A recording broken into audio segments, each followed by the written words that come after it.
राधे राधे भक्तों।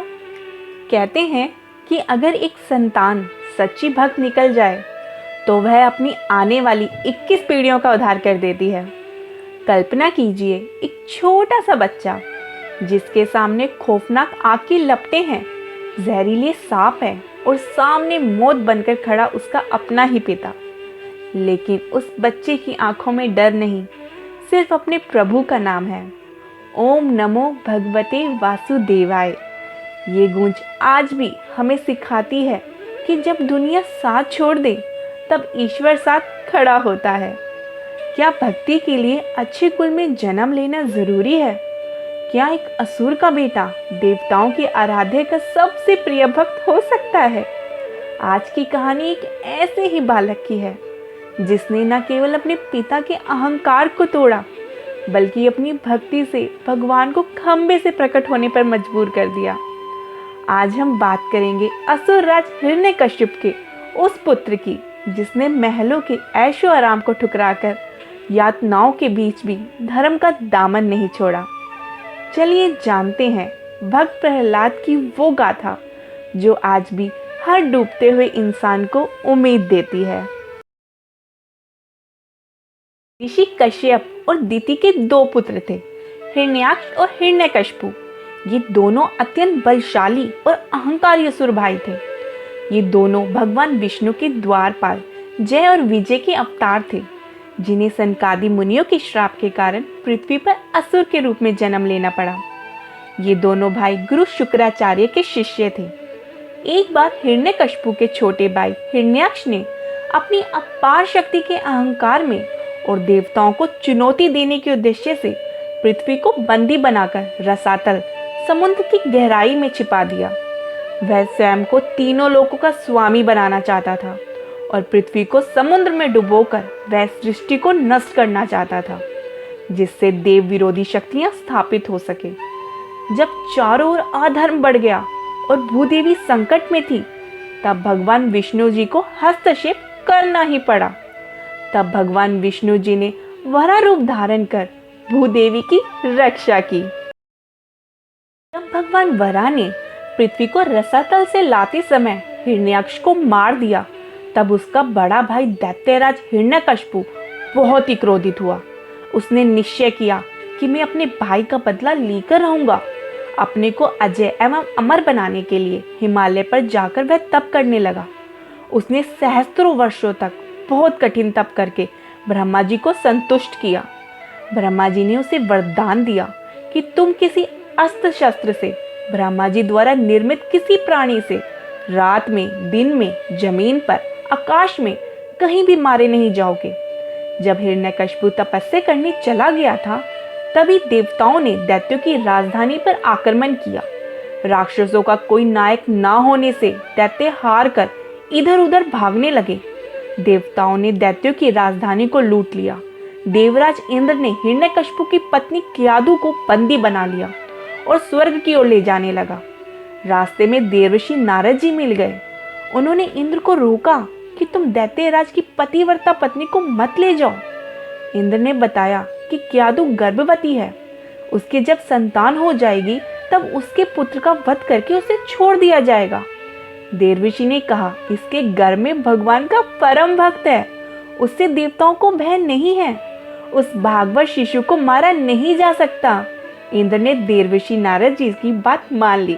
वे कियादु के गर्भ में भगवान का भक्त है ये सुनकर उसकी परिक्रमा करके अपने लोक को चले गए। कियादु देवराज के बंधन से छोड़ दी गई, तब वह देवर्षि के साथ उनके आश्रम में आ गई। जब तक उसके पति तपस्या से नहीं लौटा तब तक वह आश्रम में ही रही, क्योंकि उसके पास दूसरा कोई सुरक्षित आश्रय नहीं था। देवर्षि भी उसे पुत्री की भांति मानते थे और बराबर गर्भस्थ बालक को लक्ष्य करके उसे भगवत भक्ति का उपदेश दिया करते थे। गर्भस्थ बालक प्रहलाद ने उन उपदेशों को ग्रहण कर लिया। भगवान की कृपा से वह उपदेशों को भूला नहीं। जब वरदान पाकर हिरण्यकशिपु लौटा, तब उसने सभी देवताओं को जीत लिया। सभी लोकपालों को जीतकर वह उनके पद का स्वयं उपभोग करने लगा। उसे भगवान से घोर शत्रुता थी, अतः ऋषियों को वह कष्ट देने लगा। यज्ञ उसने बंद करा दिए। धर्म का वह घोर विरोधी हो गया। उसके गुरु शुक्राचार्य उस समय तप करने चले गए थे। अपने पुत्र प्रहलाद को उसने अपने गुरु पुत्र शंड तथा अमर के पास शिक्षा पाने भेज दिया। प्रहलाद उस समय 5 ही वर्ष के थे। एक बार प्रहलाद जी घर आए। माता ने उन्हें वस्त्र और आभूषणों से सजाया। पिता के पास जाकर उन्होंने प्रणाम किया। हिरण्यकशिपु ने प्रहलाद को गोद में बैठा लिया। स्नेहपूर्वक उनसे उसने पूछा, बेटा, तुमने जो कुछ पढ़ा है उसमें से कोई अच्छी बात मुझे भी सुनाओ तो। प्रहलाद जी ने कहा, पिताजी, हम उन चीजों में खुशी ढूंढ रहे हैं जो असत यानी स्थायी नहीं है। इसी कारण मनुष्य हमेशा उद्विग्न यानी बेचैन या तनाव में रहता है। मैं तो सबके लिए यही अच्छा मानता हूँ कि अपना पतन कराने वाले जलहीन अंधे कुएं के समान घरों को छोड़कर मनुष्य वन में जाकर यानी एकांत और भक्ति में जाकर श्री हरि का आश्रय ले। यह सुनकर हिरण्यकशिपु जोर से हंस पड़ा। उसे लगा कि किसी शत्रु ने मेरे बच्चे को बहका दिया है। उसने गुरु पुत्रों को सावधान किया कि वे प्रहलाद को सुधारें। उसे दैत्य कुल के उपयुक्त अर्थ, धर्म, काम का उपदेश दे। गुरुपुत्र प्रहलाद को अपने यहाँ ले आए। उन्होंने प्रहलाद से पूछा कि तुमको ये उल्टा ज्ञान किसने दिया है। प्रहलाद जी ने कहा, गुरुदेव, ये मैं हूँ और ये दूसरा है। ये तो अज्ञान है। भगवान की इस माया से ही जीव मोहित हो रहे हैं। वे दया में जिस पर दया करते हैं उसी का चित्त उनमें लगता है। मेरा चित्त तो उनकी अनंत कृपा से ही उन परम पुरुष की ओर सहज खींच गया है। पुत्रों ने बहुत डांटा धमकाया और वे प्रहलाद को अर्थशास्त्र, दंड नीति, राजनीति आदि की शिक्षा देने लगे। गुरु द्वारा पढ़ाई विद्या को प्रहलाद ध्यान पूर्वक सीखते थे। वह गुरु का कभी अपमान नहीं करते थे और ना उन्होंने विद्या का कभी भी तिरस्कार किया, पर उस विद्या के प्रति उनके मन में कभी आस्था नहीं हुई। गुरुपुत्रों ने जब उन्हें भली भांति सुशिक्षित समझ लिया तब दैत्यराज के पास ले गए। तब हिरण्यकशिपु ने उन्हें विनम्र पुत्र को गोद में बिठाकर पूछा, बताओ बेटा, तुम अपनी समझ से उत्तम ज्ञान क्या मानते हो। प्रहलाद जी ने कहा, भगवान के गुण एवं चरित्रों का श्रवण, उनकी लीलाओं तथा नामों का कीर्तन, उन मंगलमय का स्मरण, उनके श्री चरणों की सेवा, उन परम प्रभु की पूजा, उनकी वंदना, उनके प्रति दास्य भाव, उनसे सख्य, उन्हें आत्मनिवेदन, ये नवदा भक्ति है। इस नवदा भक्ति के आश्रय से भगवान में चित्त लगाना ही समस्त अध्ययन का सर्वोत्तम फल मैं मानता हूँ। ये सुनते ही हिरण्यकशिपु तो गुस्से से लाल पीला हो गया। उसने गोद से प्रहलाद को धक्का देकर भूमि पर पटक दिया। गुरु पुत्रों को उसने डांटा कि तुम लोगों ने मेरे पुत्र को उल्टी शिक्षा देकर शत्रु जैसा व्यवहार किया है। गुरु पुत्रों ने बताया कि इसमें हमारा कोई दोष नहीं है। प्रहलाद जी पिता द्वारा तिरस्कृत होकर भी शांत खड़े थे। उन्हें कोई दुख नहीं था। उन्होंने कहा, पिताजी, आप गुस्सा ना हो। गुरु पुत्रों का कोई दोष नहीं है। जो लोग विषयासक्त हैं, यानी जो लोग घर और परिवार के मोह में अत्यधिक फंसे होते हैं, उनकी बुद्धि उनकी पतन की ओर जाती है। इसे उन्होंने नरक का द्वार बताया है। प्रहलाद जी कहते हैं कि संसारी लोग उन्हें भोगों जैसे खाना, सोना, काम वासना को बार बार भोगते हैं, जिन्हें वे और उनके पूर्वज पहले भी भोग चुके हैं। ये वैसा ही है जैसे कोई पहले से चबाए हुए या उगले हुए भोजन को दोबारा चबाने की व्यर्थ कोशिश करे, जिससे कभी तृप्ति नहीं मिलती। उनकी बुद्धि अपने आप या दूसरों की प्रेरणा से भी भगवान में नहीं लगती। जैसे एक अंधा दूसरे अंधे को मार्ग नहीं बता सकता, वैसे ही जो सांसारिक सुखों को ही परम पुरुषार्थ माने हुए हैं, वे भगवान के स्वरूप को नहीं जानते। वे भला किसी को क्या मार्ग दिखा सकते हैं। संपूर्ण कलेशों, सभी अनर्थों का नाश तो तभी होता है जब बुद्धि भगवान के श्री चरणों में लगे। परंतु जब तक महापुरुषों की चरण रज मस्तक पर धारण ना की जाए, तब तक बुद्धि निर्मल होकर भगवान में लगती ही नहीं। नन्हा सा बालक त्रिभुवन विजय दैत्यराज के सामने बिना डरे इस प्रकार उनके शत्रु का पक्ष ले, यह दैत्यराज के बर्दाश्त से बाहर था।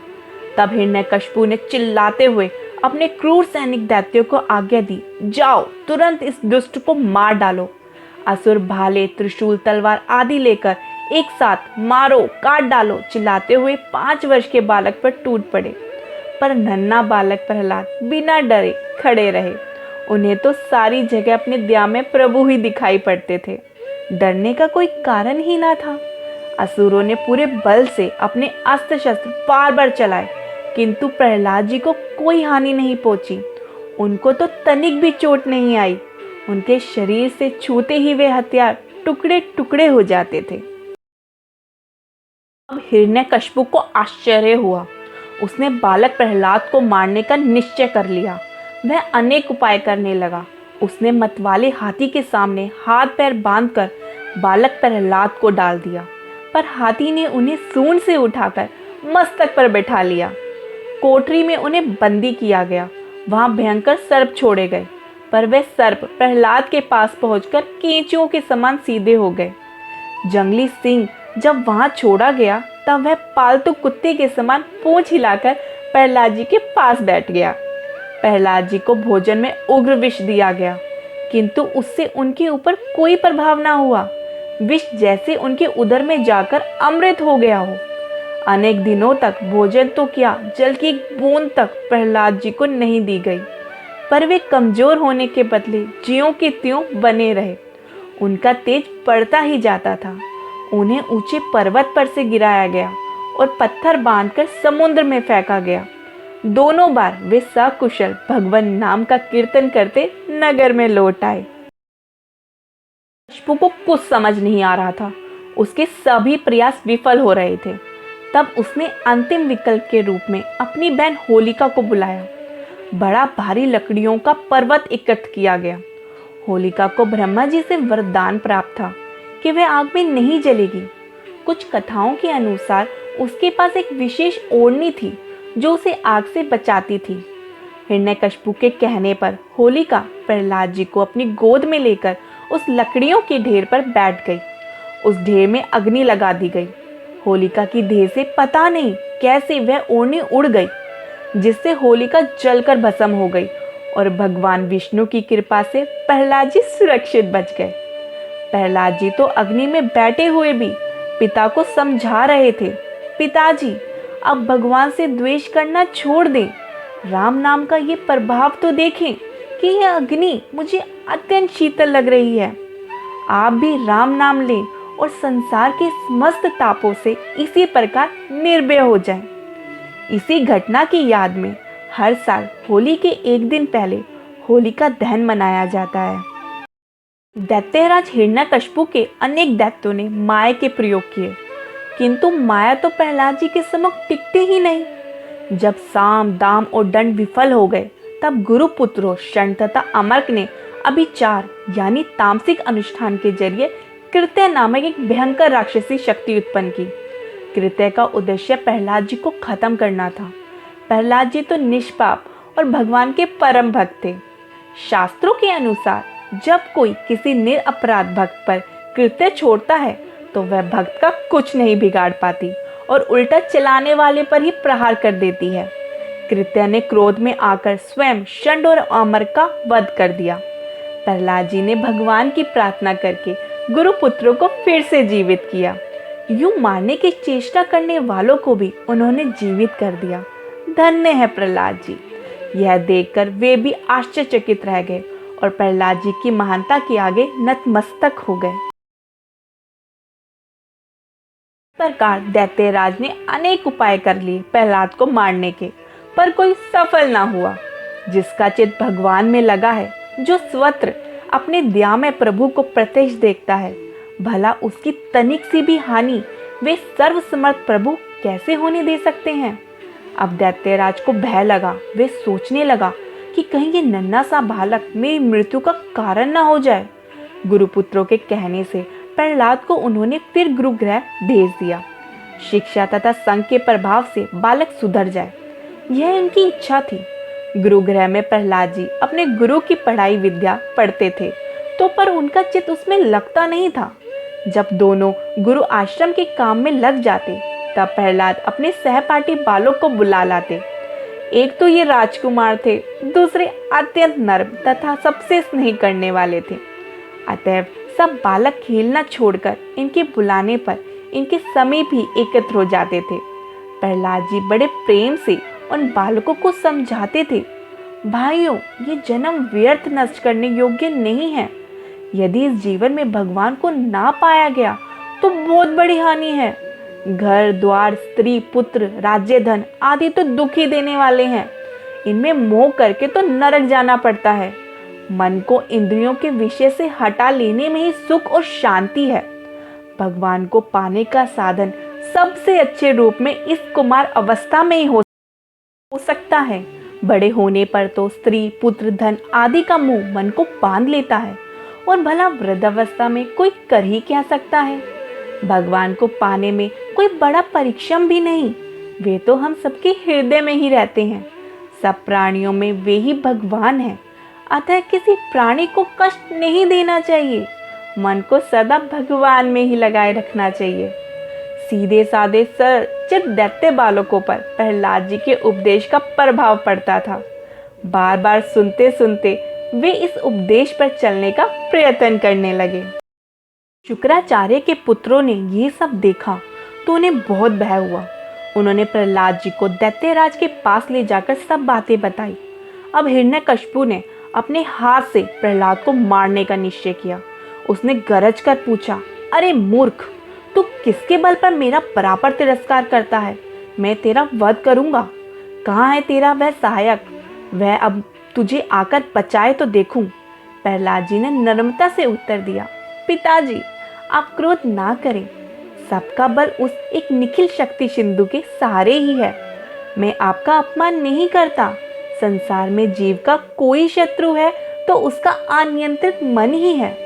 गलत रास्ते पर चलने वाले मन को छोड़कर दूसरा कोई किसी का शत्रु नहीं। भगवान तो हर जगह हैं। वे मुझ में हैं, आप में हैं, आपके हाथ के इस खड्ग में हैं, इस खंबे में हैं। वे तो स्वत्र हैं।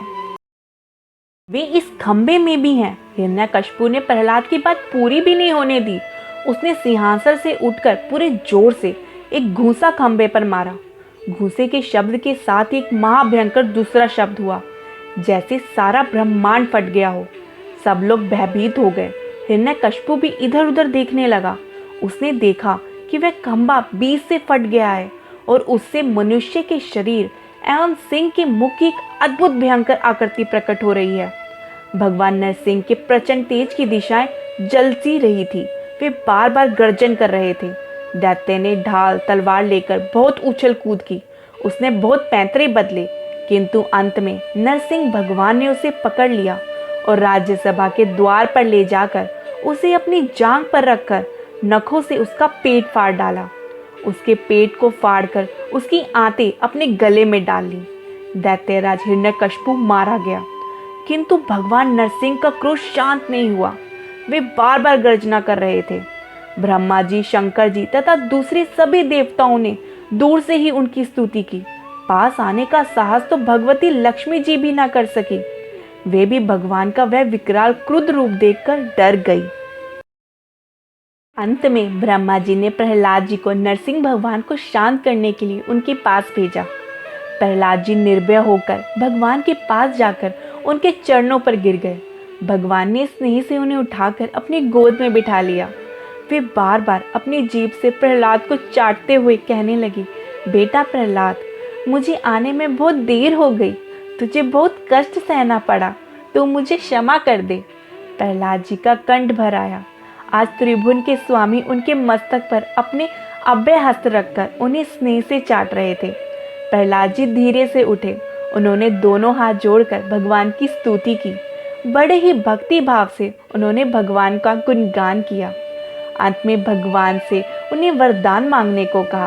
प्रहलाद जी ने उनको कहा, प्रभु, आप वरदान देने की बात करके मेरी परीक्षा क्यों लेते हैं? जो सेवक स्वामी से अपनी सेवा का पुरस्कार चाहता है वह तो सेवक नहीं, व्यापारी है। आप तो मेरे उदार स्वामी हैं। आपको सेवा की अपेक्षा नहीं है और मुझे भी सेवा का कोई पुरस्कार नहीं चाहिए। मेरे नाथ, यदि आप मुझे शुद्ध वरदान ही देना चाहते हैं तो मैं आपसे यही मांगता हूँ कि मेरे हृदय में कभी कोई कामना ही ना उठे। प्रहलाद जी ने भगवान से प्रार्थना की, मेरे पिता आपकी और आपके भक्त की निंदा करते थे, वे पाप से छूट जाए। भगवान ने कहा, प्रहलाद, जिस कुल में मेरा भक्त होता है वह पूरा कुल पवित्र हो जाता है। तुम जिसके पुत्र हो वह तो परम पवित्र हो चुका है। तुम्हारे पिता को 21 पीढ़ियों के साथ पवित्र हो चुके हैं। मेरा भक्त जिस स्थान पर उत्पन्न होता है वह स्थान धन्य है। वह पृथ्वी तीर्थ हो जाती है जहाँ मेरा भक्त अपने चरण रखता है।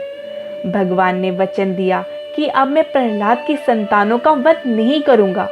सृष्टि के अंत तक प्रहलाद जी अमर हुए। वे भक्तराज अपने महाभागवत पुत्र बलि के साथ अब भी सूतल में भगवान की आराधना में नित्य तन्मय रहते हैं। प्रहलाद जी की कथा केवल एक असुर और भगवान के युद्ध की कहानी नहीं है, यह हमारे भीतर चल रहा द्वंद्व का दर्पण है। आज जब हम इस कहानी का अंत देखते हैं तो हमारे लिए 3 बड़ी नैतिक शिक्षाएं छिपी हैं। पहला है संस्कारों की शक्ति। प्रहलाद का जन्म एक असुर कुल में हुआ जहाँ चारों ओर अधर्म था, लेकिन उन्होंने साबित किया कि आपका जन्म कहाँ हुआ है यह आपके हाथ में नहीं है, पर आप कैसे इंसान बनेंगे यह पूरी तरह आपके चरित्र पर निर्भर करता है। दूसरा है बुराई का अंत अहंकार से नहीं, करुणा से। जब हिरण्यकशिपु मारा गया तो प्रहलाद ने उत्सव नहीं मनाया, बल्कि अपने पिता की मुक्ति के लिए प्रार्थना की। नैतिकता हमें सिखाती है कि बदला लेना साहस नहीं है, बल्कि अपकारी को क्षमा कर देना ही असली वीरता है। तीसरा है विश्वास की जीत। आज के दौर में जब छोटी सी मुसीबत आने पर हम हार मान लेते हैं, तब प्रहलाद याद दिलाते हैं कि यदि आपका सत्य अडिग है तो ब्रह्मांड का कोई भी शक्ति आपको डिगा नहीं सकती। अंत में भगवान नरसिंह का प्रहलाद के मस्तक को स्नेह से चाटना यह संदेश देता है कि ईश्वर को ना तो आपकी धन दौलत चाहिए ना आपकी शक्ति, उन्हें केवल आपकी विनयी स्वभाव और निष्कपट प्रेम चाहिए। याद रखिए, हम सबके भीतर एक प्रहलाद है और एक हिरण्यकशिपु। चुनाव हमारा है कि हम किसे जीवित रखते हैं। आज के इस दौर में हमारे जीवन की मुश्किलें शायद उस आग या जहर जितनी बड़ी ना हो, लेकिन हमारा डर उससे कहीं बड़ा है। प्रहलाद जी की जीवनी हमें याद दिलाती है कि अगर आपका विश्वास अडिग है तो ईश्वर को पत्थर का खंभा फाड़कर भी आपके लिए आना ही पड़ेगा। आज की ये वीडियो आपको कैसी लगी? क्या प्रहलाद जी की क्षमा ने आपके दिल को छुआ, जहां उन्होंने अपने शत्रु पिता के लिए भी मोक्ष मांगा? मुझे कमेंट्स में अपनी राय ज़रूर बताएं और अपनी हाजिरी लगाने के लिए ओम नमो भगवते वासुदेवाय लिखना ना भूलें। अगर इस कहानी ने आपके जीवन में थोड़ी भी प्रेरणा भरी है तो इस वीडियो को लाइक करें और अपने दोस्तों के साथ शेयर करें। ऐसे ही और भी भक्तिमय और प्रेरणादायक प्रसंगों के लिए हमारे चैनल को सब्सक्राइब करना ना भूलें। मिलते हैं अगले वीडियो में, तब तक के लिए हंसते रहिए, मुस्कुराते रहिए। जय नरसिंह देवा। राधे राधे।